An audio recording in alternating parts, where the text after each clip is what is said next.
Welcome to the Oklahoma Mises Caucus podcast. I'm Kalen Wiggins. I'm a state organizer for the Mises Caucus in Oklahoma. And if you don't know what the Mises Caucus is, it is the largest and fastest growing movement in the Libertarian Party. We focus on free market economics, ending all the wars, and decentralization across the board. Our Oklahoma chapter has a Zoom meeting every month where we invite a special guest on to speak and answer questions from our members. That's what you'll be hearing today, the guest portion of our monthly meeting. We thought others outside of Oklahoma might be interested in hearing what our guests have to say.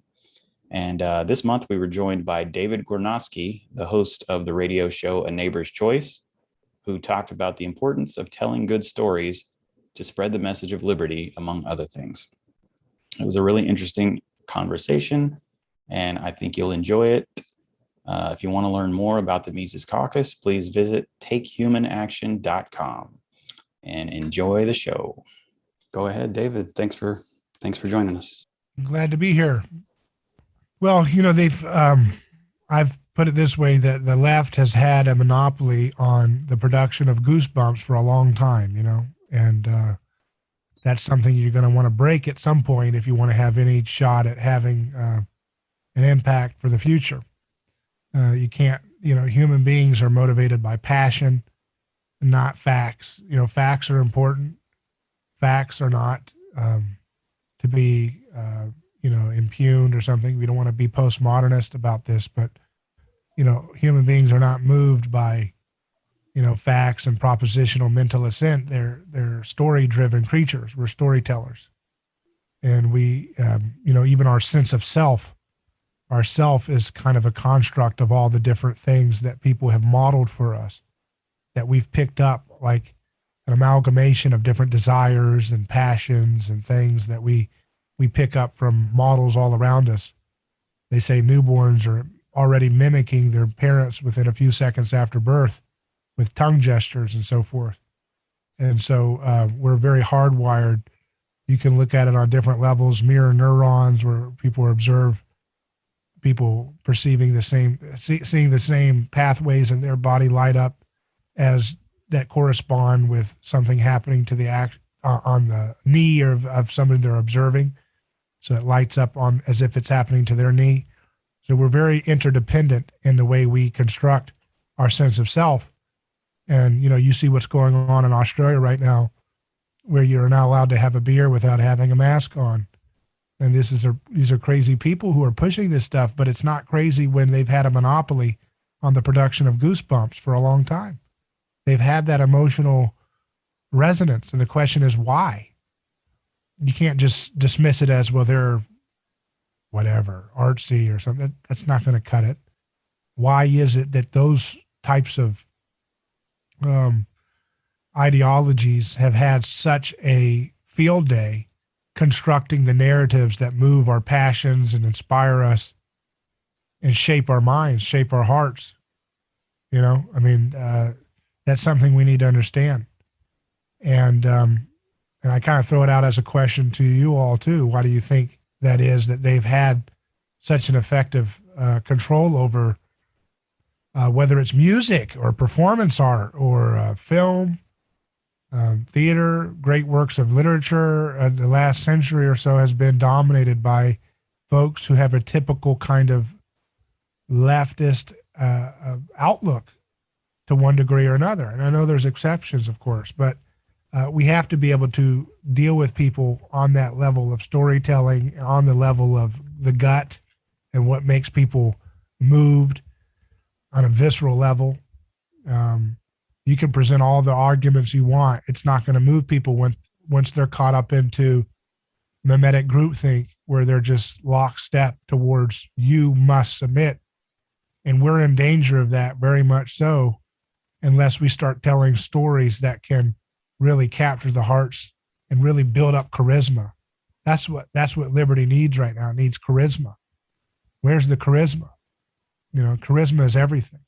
And I don't mean charisma as in you're just running around yelling. That's the stupid version of that word. But I just real heartfelt in the heart. It has to be from the heart.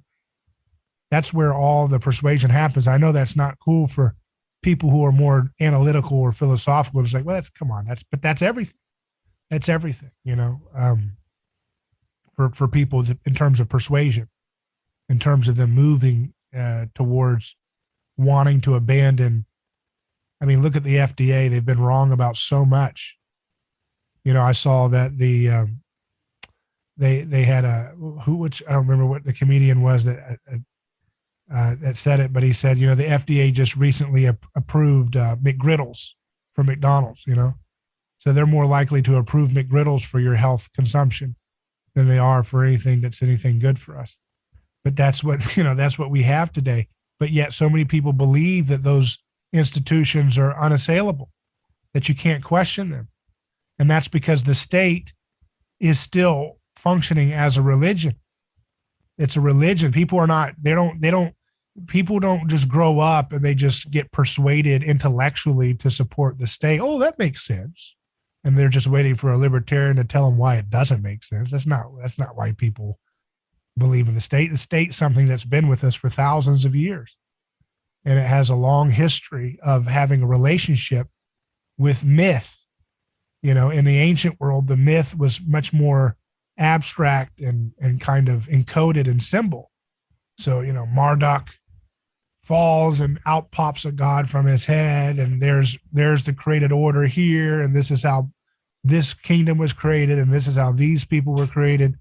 Very abstract in the way it portrays the violence that's employed by the reigning religion of that community. But as you go through history, the myth makers are still here. The priestly caste used to write down, we have to do these rituals with your kids, select which one we're going to send up to the mountain to die for the gods as a token of blessing from us.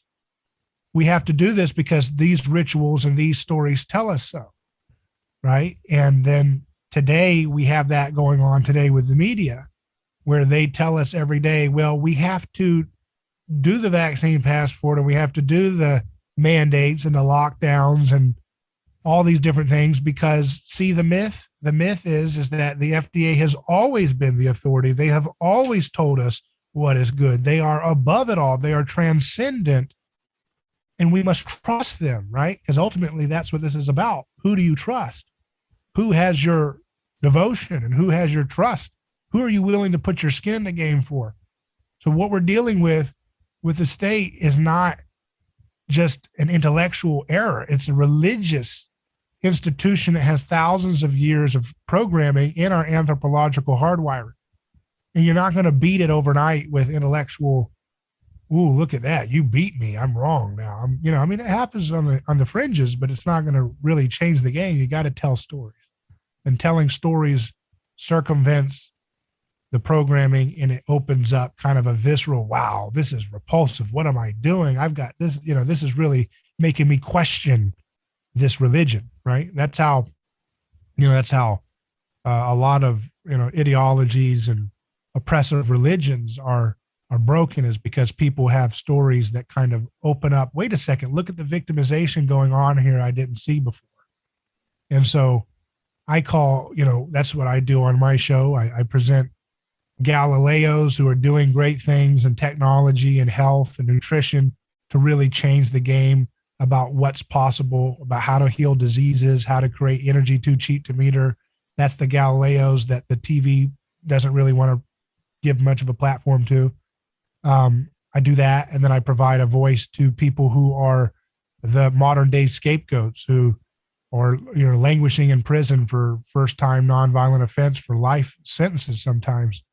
And we used to have them call into the show live from federal prison. They get a 15-minute phone call every day. They stopped that with the COVID as the excuse. They don't let them call out like that anymore.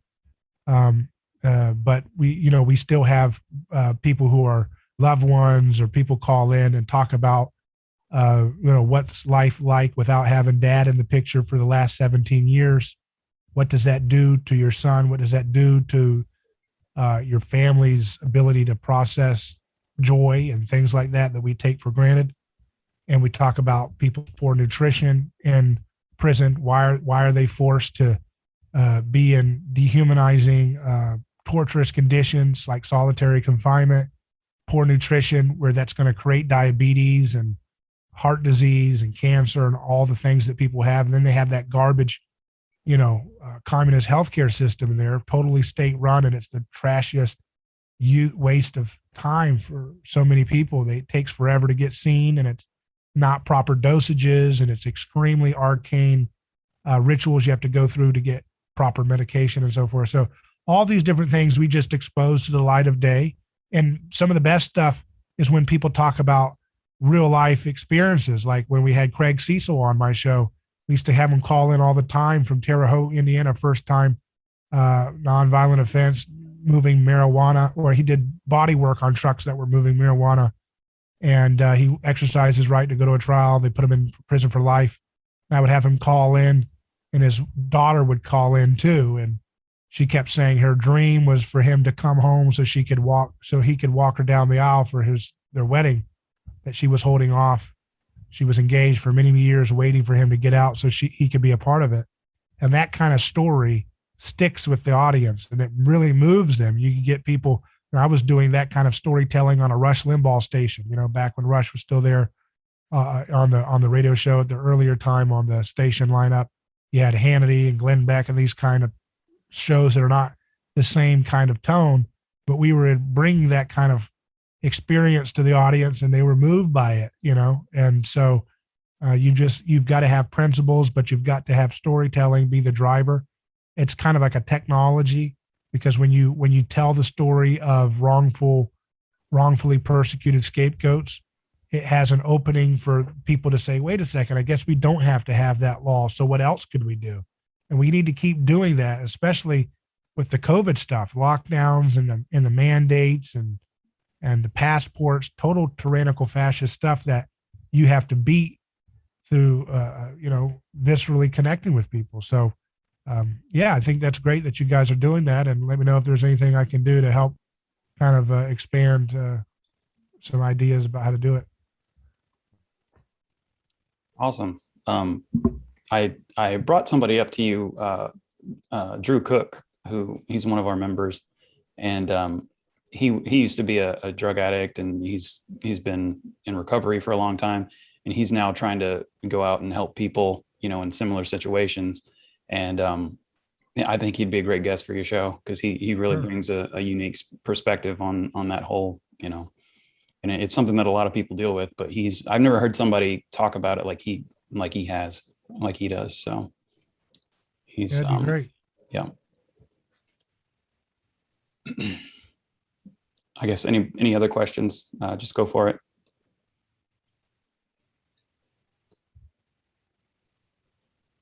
You've had, let's see, you've had Jeff Deist on your show quite a bit from the Mises Institute. He comes on every week. Yeah. Okay. So you're pretty in with the Mises Institute people, right? Yeah, I mean, they're definitely they've been a part of our show on a weekly basis for a few years now. So we've really enjoyed having them on, and Jeff or Ryan McMakin or Tho Bishop, but usually Jeff Deist comes on every week, and Bob Murphy and comes on sometimes, and we've had a lot of fun mixing it up with Jeff over the years, talking about, I try to bring the Mises Institute ideas to a general audience. The show is it's on podcast, but it's also, I'm doing a live broadcast. And when you're dealing with broadcasts, you got to think about, the unconverted people who don't understand Austrian school or time preference and stuff like that. And you got to think about how to talk about these ideas in a way that can resonate with them. And so Jeff does a great job with that. Yeah, he's really good. How did you get interested in Austrian economics? I guess it was in high school. A history teacher at a public school had seen that I was really interested in asking questions, and he gave me Tom Wood's book, The Politically Incorrect Guide to American History, when I was in high school. And I looked at that, and he was he was steering me in that direction. And then I discovered, Ron Paul shortly after that, and accepted capitalism into my heart fully in an unadulterated sense, and it's just started building on that. and got into Murray Rothbard. First book I read from him was The Betrayal of the American Right, which I thought was really interesting. And so, yeah, just building on those foundations. And I did a little bit of talk radio, just filling in for hosts and stuff when I was in college, and then started a business and then got back into it back in 2015 again, in 2016.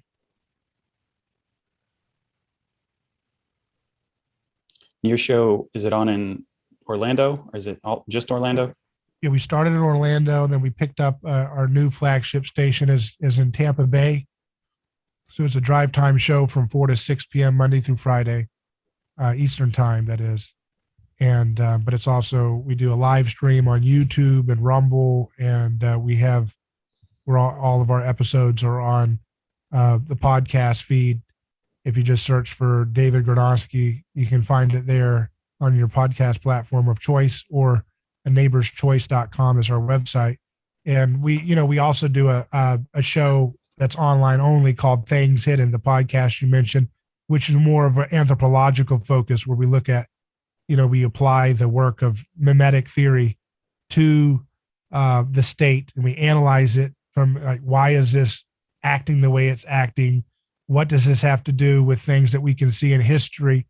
And, where is it unraveling? And so Rene Girard is the founder of mimetic theory, and we bring his ideas into that more directly in the Things Hidden podcast series. So I do think that mimetic theory is the thing that the liberty movement could really do well to study and integrate into its arsenal, because it just gives you a better understanding of the anthropology of the state. I don't think libertarians have really looked at that field of anthropology enough to really ask, well, how did the state happen in the first place? Did people just randomly do things in a certain way that was, oppressive and exploitative of people's labor and stealing people's property? Or is there a survival mechanism here that humans stumbled onto that kind of gave some kind of reason for states or proto-states acting like they do, where they can have this monopoly on violence and sacrifice people? And so that's where Girard comes in handy, is understanding the sacrificial nature of our origin, and how, cultures are bound together by shared unity based on mutually excluding common enemies. And so the state in its modern form is basically different factions and schisms, basically vying to build coalitions to grab a hold of that scapegoat mechanism, that scapegoat machine, and then cranking it up and unleashing it on their rivals in a never-ending tit-for-tat war. It's totally mimetic. It's never-ending. And when I say mimetic, I'm talking about like desiring to compete, desiring what your neighbor desires. So you're fighting over the same object, and the more you fight, the more you look alike, and the more you look alike, the more you fight. It's like a never-ending spiral, and that's what the left and the right looks like. But it's also what the libertarian movement can do too. This is never-ending squabbles. The closer you are to, well, I'm libertarian, no, you're libertarian. You're fighting over who's the most libertarian. And I always say, if we're really ready to have a challenge to state power, we have to learn to understand the mimetic nature of what drives people's passions in the first place, because you may have all the intellectual ideas about why you don't want state power, but maybe your heart and your actions betray a different kind of reality, that if the stakes are so low and you're still fighting tooth and nail to destroy one another over something that, in terms of, there's no real wars you're trying to end or anything like that. It's just, trying to establish which faction is the best. And I don't know enough of the inner workings of this, but just from what I've seen, it's just an indication that the more people look the same, the more likely they are to have conflict. It's the same thing. Like if you have a friend, you could have a best friend, and then they lose their house or something, and they need to move in with you. And now you're enemies, right? Because you don't like the way they keep the thermostat. You don't like the way they do dishes. They don't wash them the way you think they should be washed. And now that loss of differentiation made someone who is a best friend the most annoying person in the world, right? And that's what kind of happens, I think, when people lose their sense of unique distinctions and say, well, I'm libertarian. And whenever I'm around my socialist friends and conservative friends, there's distinction. But then when I get around somebody else that calls himself libertarian and they're totally so far away from what I think of as liberty, it drives people into conflict, right? So that's why boundaries and differentiation are important. That's why I think a caucus like the Mises Caucus helps to differentiate you, so you can kind of create that community and kind of have that space without having conflict over, some of this stuff.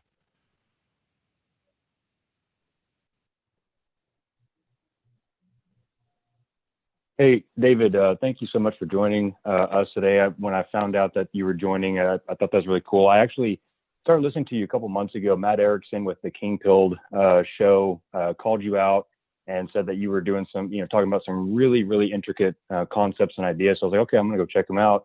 And so I've been listening to your show once or twice a week, when I can. So I have a question, though, going back to your thought of storytelling. I think as most of us are probably aware, libertarians are very analytical, very logical. At least we think we are, right? So when you brought up that storytelling is more critical, to kind of capturing people's hearts and minds, it definitely, I have to fully agree with that, because the way that you explained it, that's exactly what's going on today, right? With the media, it's all fear driven. Emotions are very powerful things. So I guess I have, kind of two questions here. First off is, where could we start learning how to storytell better, right? And specifically from our libertarian points of view. And secondly, do you think that there's still time enough left for us to turn the tide? Some of these folks here and that's on this call, I'm kind of I've said it before, I'm kind of like the doomsday clock is close to midnight. So I'm kind of just coming from, I don't know how much time we have left as a free Western society. So I guess just, for the second part of that, do you think that there's hope? And thank you. Yeah, I do think there's hope, and but the future is radically open based on agency and what we do with our time. And I believe that it may get nasty in America for a while, but I think overall, I think the world is moving in the right direction. And if you look at the big picture story about human health and wealth and people, kind of developing capital and developing, kind of coming into their own and dealing with diseases and things like that. So I do think the big picture is moving in the right direction, but we don't want to get it's hard to say because we're living here. So we really want this to work out, but the big picture may be that there's a renaissance of liberty, and maybe it wanes in the short term in America for a while until we catch back up with maybe the rest of the world driving towards more capital. I don't know. I think that Christianity is the key, and I do believe that, doesn't mean you have to be a person who follows the Christian religion, but I think to understand the liberty that we've enjoyed in the West and our respect for the human person, you have to study the person of Christ. I believe that he's the founder of the liberty movement. He's the founder of much more than just the liberty movement, but the liberty movement comes from his impact in history. He said God desires mercy, not sacrifice. Sacrifice is the heart of the state. If you have a mercy-driven life, you don't want to put your neighbor in a cage for raw milk or not wearing a mask or all these little stupid things like that. What we have today is mercy via sacrifice. We always believe that we're merciful with whatever edict we want to employ onto people, but we believe we have to use sacrifice, that is force, right? The monopoly imposition of force to subjugate people to get their mercy, and to give them the mercy that we're supposed to provide. So that's not compatible with Christianity. Jesus says, do not resist evil with violence. That would include things like, diseases. It's evil. It's awful that people would die of a horrible disease, but you don't use force to give your solution to stomping out that disease, so, and that would preclude, the monopolies that the state has in terms of controlling nutrition science funding and medical funding, and the whole system is totally rigged because of their monopoly that is ultimately predicated on their their prerogative to use sacrificial violence to scapegoat and cast out and marginalize people who defy their, their holy kind of sacred command. So when you look at, as far as examples, I think again Jesus is the best example of that. You look at what he does in the gospel. He is a performance artist, and he dismantles the power structures of his time by telling stories. He also heals people, because if you've got your health, that's the first foundation to being able to be a sovereign individual. If you're totally dependent in mental health problems or physical ailments, it's harder, especially in a society that did not care for the least of these, to function without total dependency. And there's a very cruel world, so that dependency was very cruel. And so Jesus challenges that stronghold of health. He challenges the sacred cows of violence and what you would call force. And he does so through stories. He gives, he enacts stories himself. He tells people when they, turn the other cheek, which doesn't mean that it removes self-defense off the table completely. What it's saying is that when someone shames you, don't initiate that same shame back, because it'll just be an endless cycle. And it's better to actually not respond to someone trying to shame you by giving them what they want, which is for you to try to shame back or cower in fear, but just to act like it did nothing to you, because it disarms the act of trying to shame you. And so that's what's missed in political, conflict a lot, right? Because we take the bait. So they say, you conservatives are heartless. You don't care about people and feelings. And then what does the right do? The Ben Shapiro's of the world or something, they'll say, facts don't care about your feelings. That's right. We don't care. We like numbers, and it's like, you're playing into the game. It's a tit for tat game. You're letting your rival control what you're going to do. That's reactionary. And unfortunately, liberty folks can get caught up in that reactionary thing too. And if you're a reactionary, you're certainly not in charge, because a reactionary is not driving the car. He's reacting to whoever's driving the car. The reactionary is not the adult in driving the car. They're the person in the back seat saying, hey, slow down. I could drive better than that. That's reactionary. So I'm not a big fan of that mentality. I know it's kind of cool right now on the internet, but I don't think it really gets us anywhere. We need to have a forward vision. We need to, because politics is like lunchroom drama. That's what it is. When you're fighting over who's going to sit at whose table. That's what it's all about. The deplorables are scum. They're trash. They're terrorists. That's just a fancy version of lunchroom politics. You don't get to sit at this table. You sit with the uncool kids. That's all this is. And the only reason why lunchroom politics is so popular, right? Lunchroom drama is so popular is because we don't believe in anything. We don't believe in anything. So that's all we're doing. And so you spend all your time trying to do political action because you don't believe in anything. You don't believe we can cure cancer. So all we're doing is trying to make sure that it's not totally single payer healthcare garbage. We don't believe that we can, have energy too cheap to meter. We don't believe that we could have elemental transmutation where we can, instead of blowing up mines and getting rare earth minerals, maybe we could take recyclable material and transmute it at low temperatures into rare earth materials. I don't believe that, because we are more status than you think. We believe like certain physics theories. Well, that's settled. How do you know it was settled? Physics is a very state managed and financed industry. So maybe things that we thought were settled are not settled.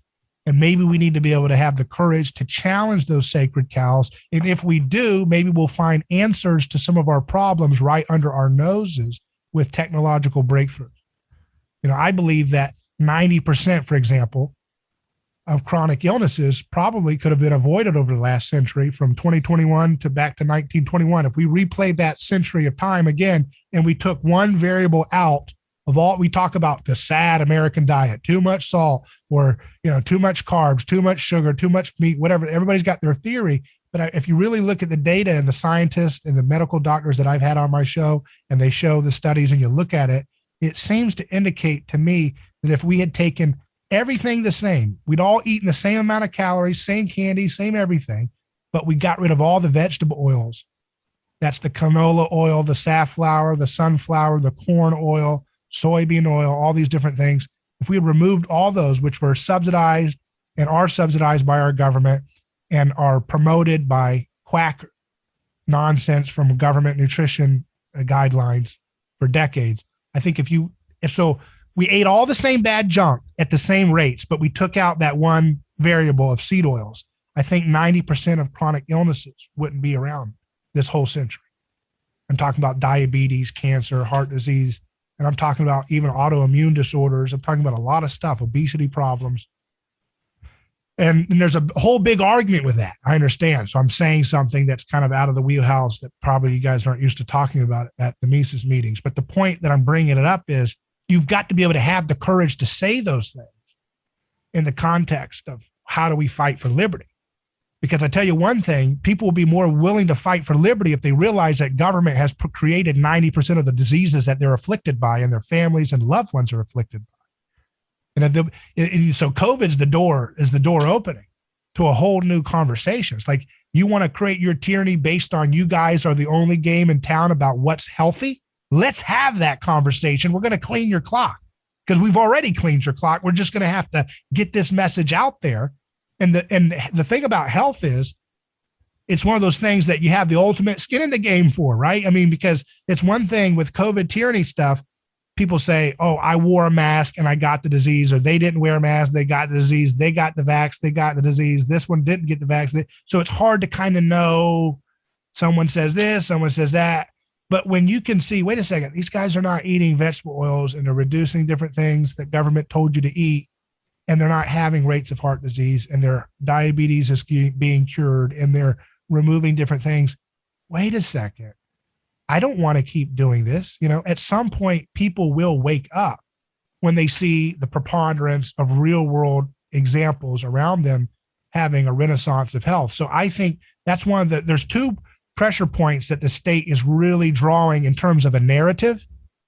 The narrative is, we are the only game in town that can save you from the disasters of all these diseases. So give us total control over your health life. And then the other one is, we are the only ones that can save you from the planet collapse. Right? So you solve those two problems by out-competing them in the marketplace. That's where you do it. We can do the political action. That's a piece that can be done, but we should be using our time to dismantle these sacred cows and not being, see, the problem with this stuff is that we get too compartmentalized. We're like, well, we can't take a position on seed oils because what does that have to do with non-aggression principles? Like, what? It's a downstream effect. This monster is a downstream effect of disobeying the non-aggression principle for a long time. You just got to do the homework to see how it flows. But that's an outcome that needs to be talked about, because if you guys are not just helping people understand politics, but you're actually living by example and revolutionizing people's health in the meantime, then people are like, well, dang, you guys really do have the answers, right? Because you really know what you're doing. I mean, you're physically better off, and then they're going to want to listen to you more. So that's how the average Joe's going to be moved by things. And so the Green New Deal part, we solve that problem by, again, that's a little bit more out of our wheelhouse, right? Because we're not nuclear scientists or whatever, but we need to have better, pollution-free, cheap and abundant energy technologies that we can bring out in the marketplace without any government subsidy to outcompete their phony wind farms and solar panel subsidy scams, right? So we just have to outcompete them. These people are dirty players, and they're injuring us. They're like a mafia guy. They're hitting our legs before we go out to play the game, basketball or whatever.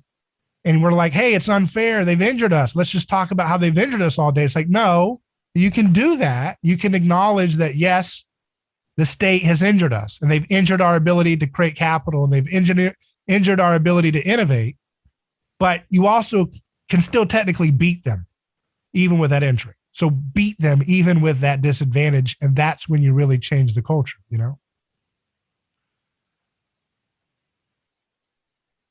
Yeah, like you were saying, like you're familiar with the term the cathedral, right? Yeah. Yeah, and so there's this like set of ideas that we're allowed to believe in. And then anything outside of those ideas is just crazy conspiracy nonsense. And it's the propaganda has been very effective over the last however many decades, and they've really, I don't know, getting around that, breaking out of that system is something that needs to be done, but it's really hard because they control the media, they control, Right. and the Hollywood and like all of the sources of ideas and science, that's all government funded. I mean, do you think like creating our own media, or, I mean, what do you think is the best route to go around that? Yeah, I mean that's what we're all supposed to be. We're supposed to be making media. We are messengers. We are bearing witness to the truth as we see it, and we are mediators of linking people together with what we know to be true. So we've all got to be doing media, and I think making film is very important.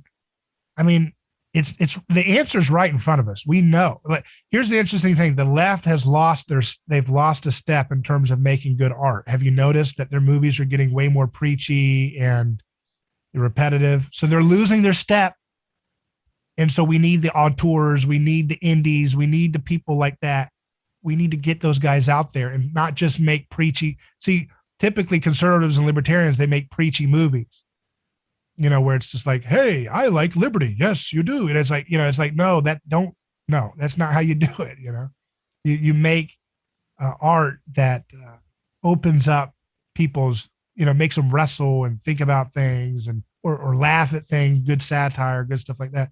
That stuff needs to be done right now. It needs to be happening.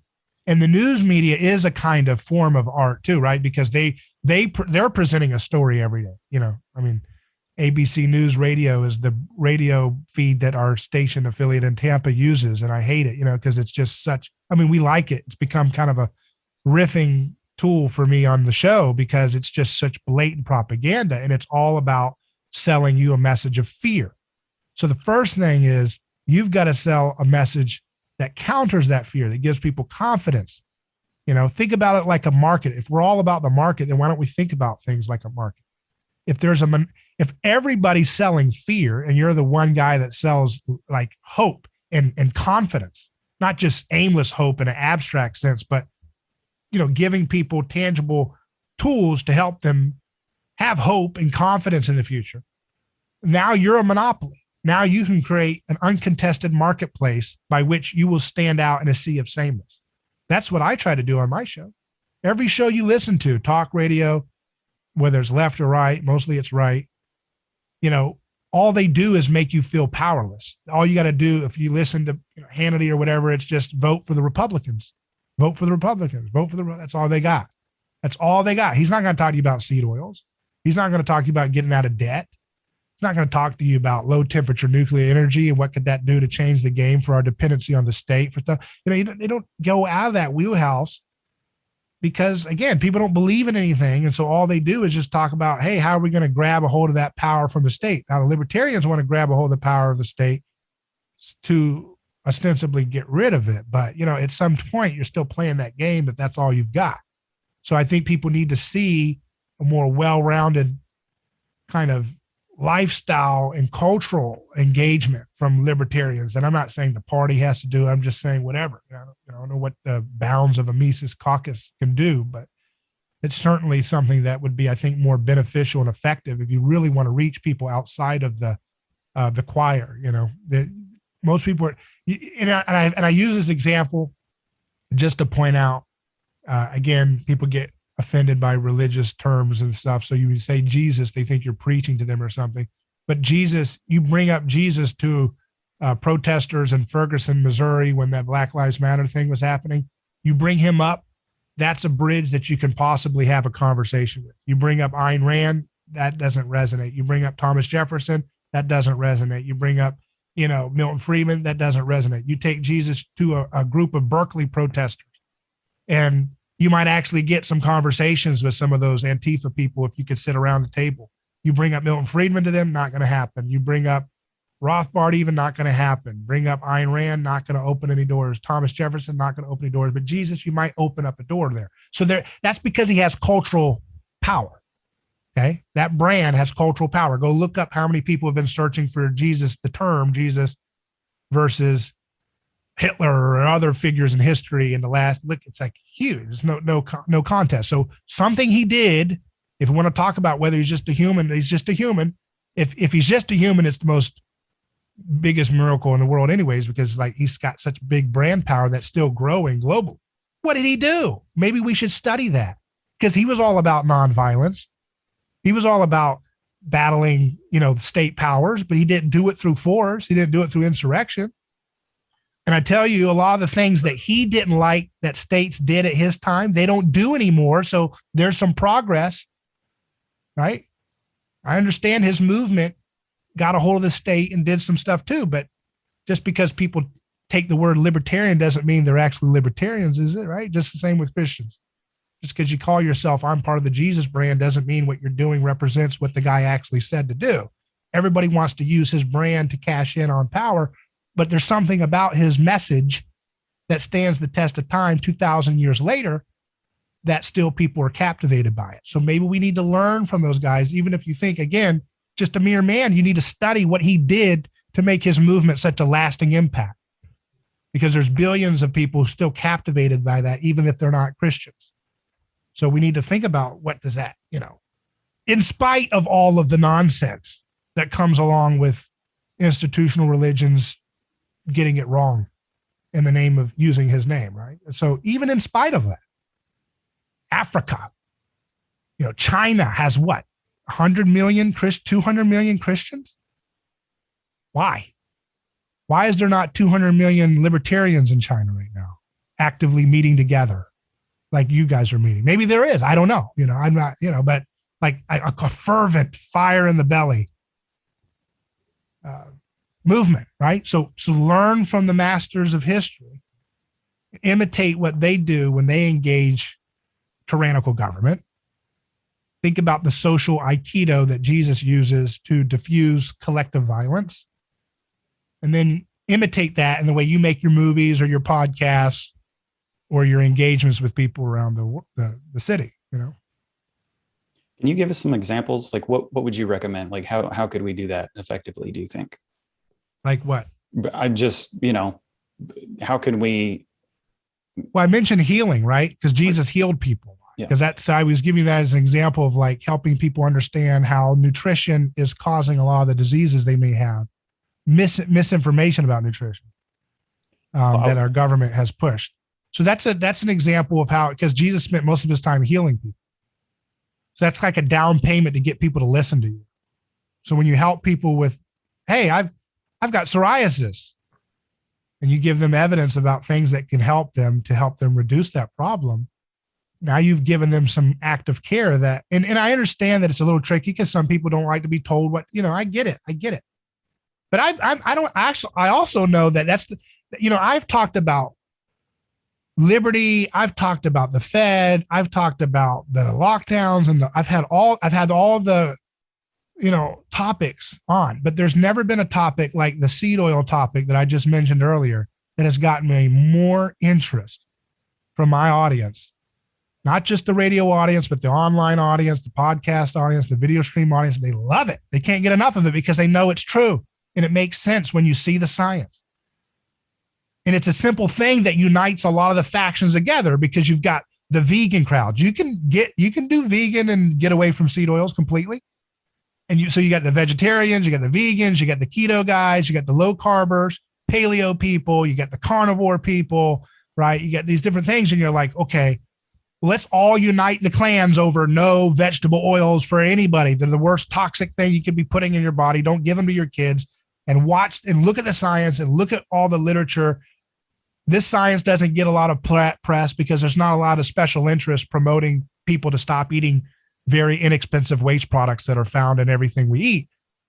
But we need to be that movement. That could be something that the Mises Caucus unites around and really makes a cultural engagement thing.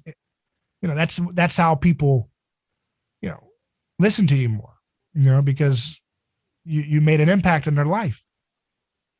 Yeah, that's a great point. And that's one of the things that the Mises Caucus does focus on, is trying to get, um, ally with groups that aren't necessarily libertarian, but that we have some overlap and we agree on some issues, um, like, criminal justice reform and things like that, and, decriminalizing drugs and various things. And we've done that a little bit in Oklahoma, and we're trying to do that more. But I mentioned earlier, we've had members going to these jail protests that are every month, and there's people there.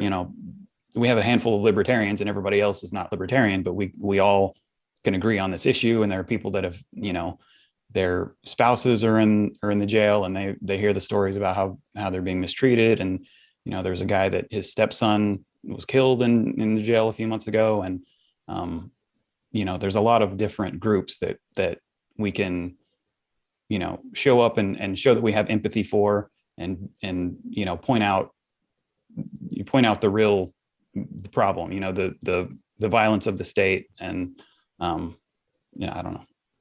Yeah, I wrote an article for Mises.org and some other outlets called Gun Laws Create Gun Violence. And, and I focused on a story of a 9-year-old Royal Wilson, an African-American boy who was at his grandmother's house, and a bunch of other family members were over, and they were, had a ton of SWAT team people. And this is in Chicago area, barged in and with AR-15s, it's like 20 people.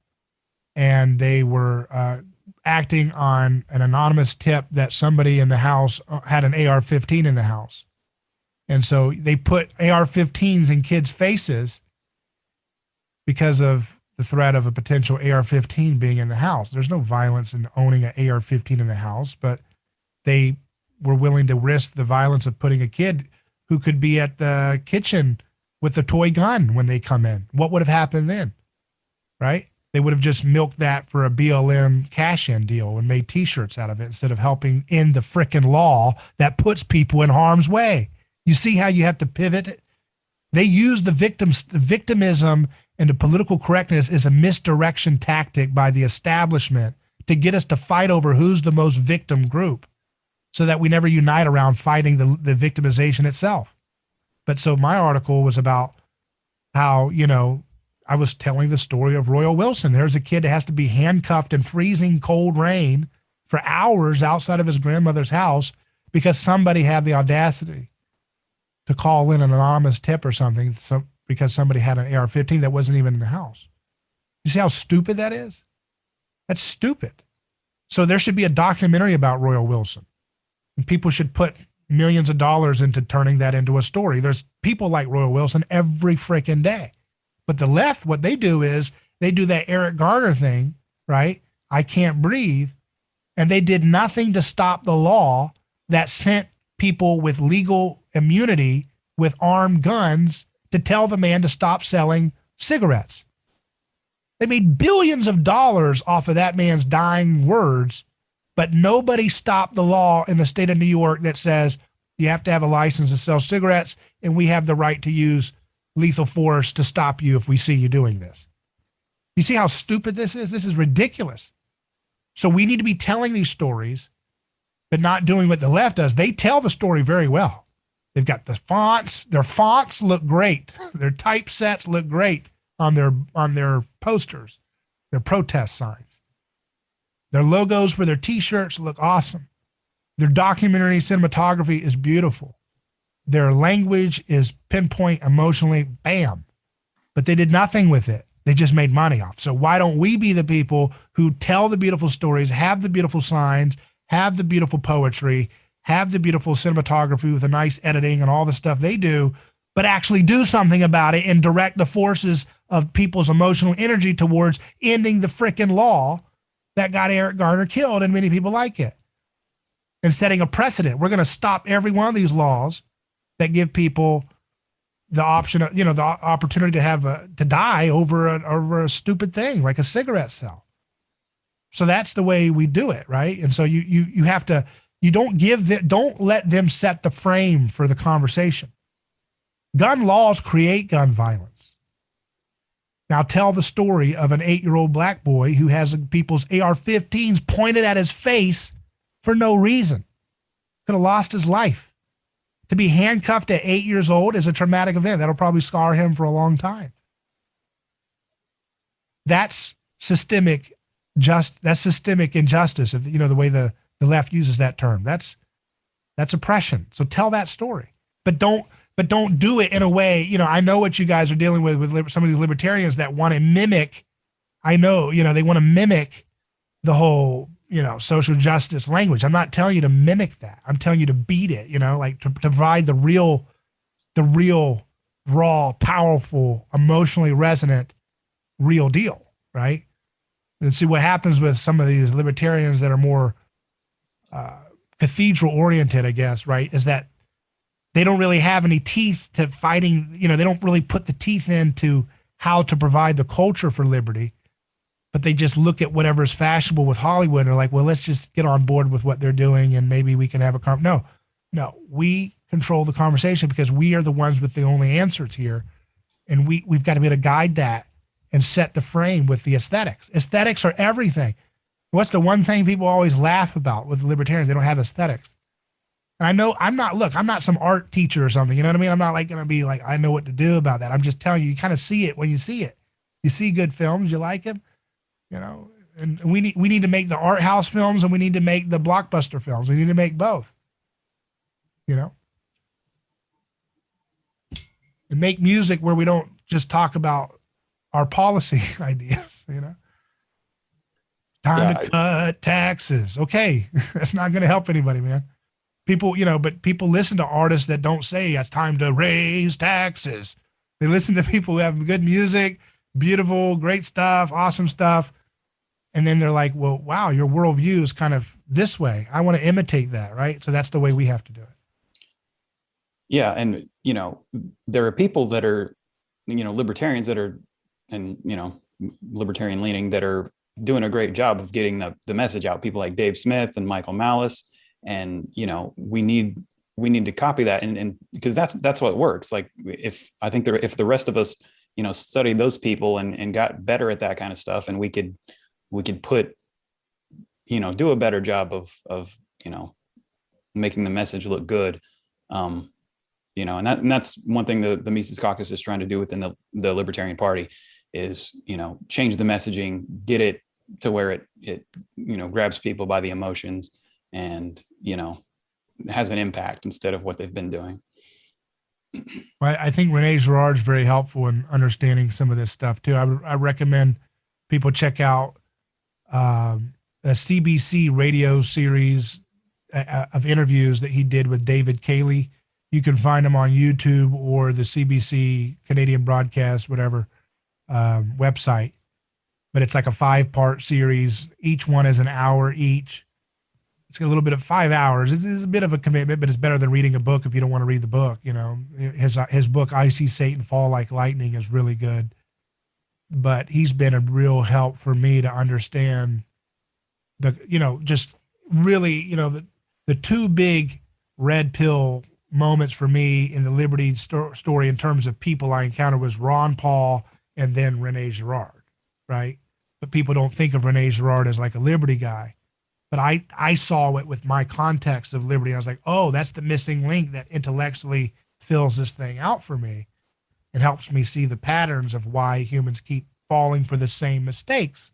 Even though intellectually it doesn't make sense, there's something wired deeper than that we have to be able to engage in. And so that's what led me to do the kind of media that I'm doing.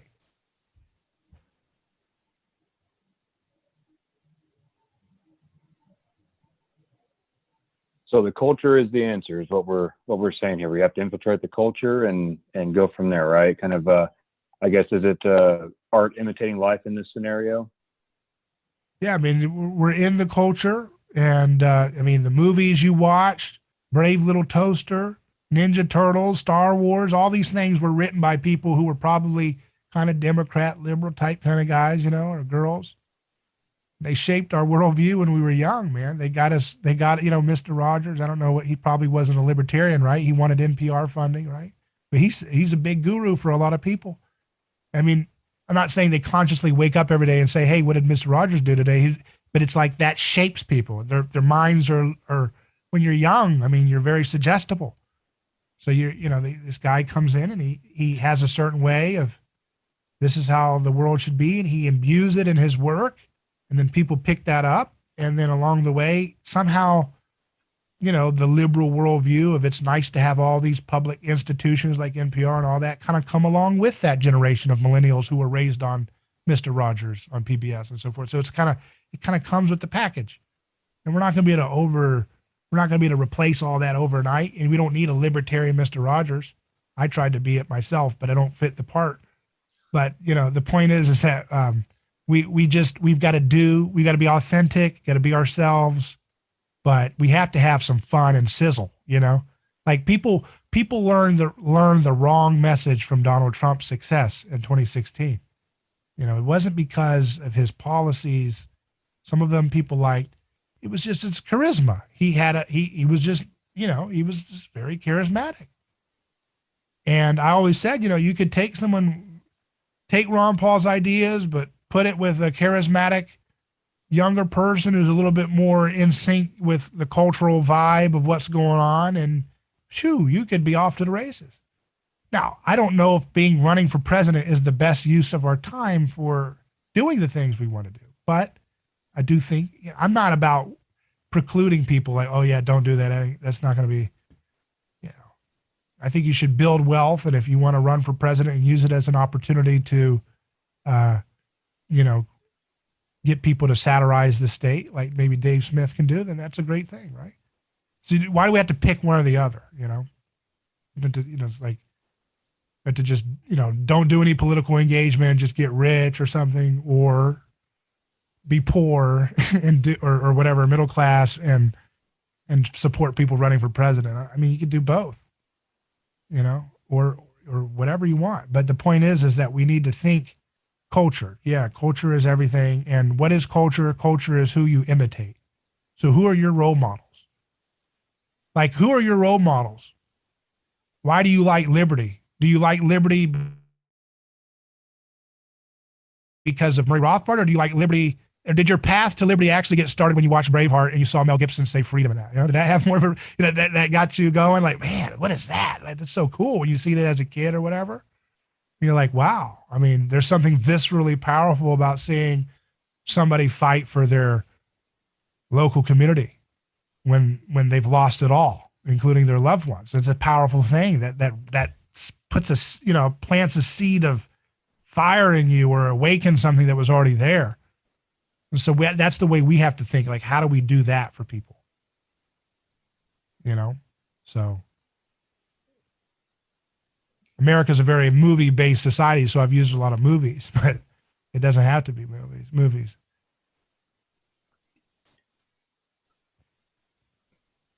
Any more questions? Like, did Braveheart, was that made because somebody was trying to make a libertarian movie? Well, that's something I've noticed that You see what I mean?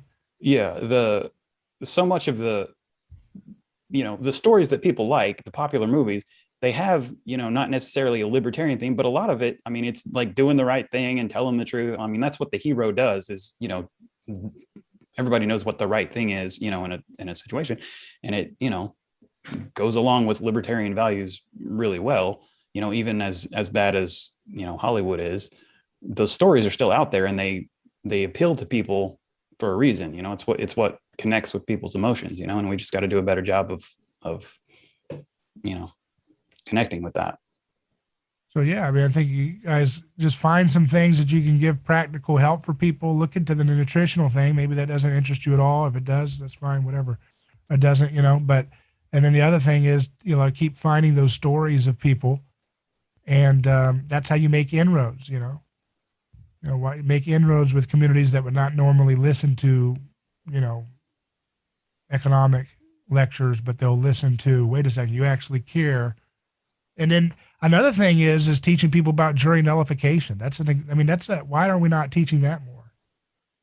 Yeah. Because that's an example of direct, democracy or whatever, in the sense of like, you can check these laws. We're going to need that if we're going to have all this COVID tyranny. Does Australia have jury nullification? They're going to need it if they're going to have to wear a mask every time they try to drink their beer for the rest of their life. Goodness. Somebody, I don't know. I'm literally throwing that question out there. I don't know. But that's something that we have that nobody talks about. But all these laws have to be tested at some point with the jury, right? If you're going to go to jail because you didn't show your vaccine pass to get into the restaurant in New York and you refused to leave, that has to be tested at a jury. And if we've been training people about jury, the truth about jury systems and how they work, people shouldn't be going to prison for those things. And those laws won't be enforced, because when a state becomes a farce about certain things, people just don't respect it for what it's doing anymore. There's a lot of laws on the books, right? We always talk about that, right? That never get repealed, but they're not enforced because they're irrelevant. So we need to make a culture that makes all these bad laws more irrelevant faster, right? So we have to repeal them. You just don't enforce them because nobody's going to take it seriously in the court of law. Well, David, we appreciate you coming. We'll wrap it up there. Where can everybody find you on the internet? A neighborschoice.com is our website. You can email me hello@aneighborschoice.com if you want to engage, and you can listen to the radio show. It's, I guess, best for people who are not in Florida to listen to it on the podcast or the live stream on Rumble. Look for A Neighbor's Choice on Rumble. We live stream from 4 to 6 p.m. Eastern time. Thank you. All right. Thanks so much for joining us today. We appreciate it. Thank you. All right. Thanks for watching. Hope you enjoyed it. Remember to check out the Mises Caucus at takehumanaction.com and go check out David Gornoski at aneighborschoice.com. We'll see you next month.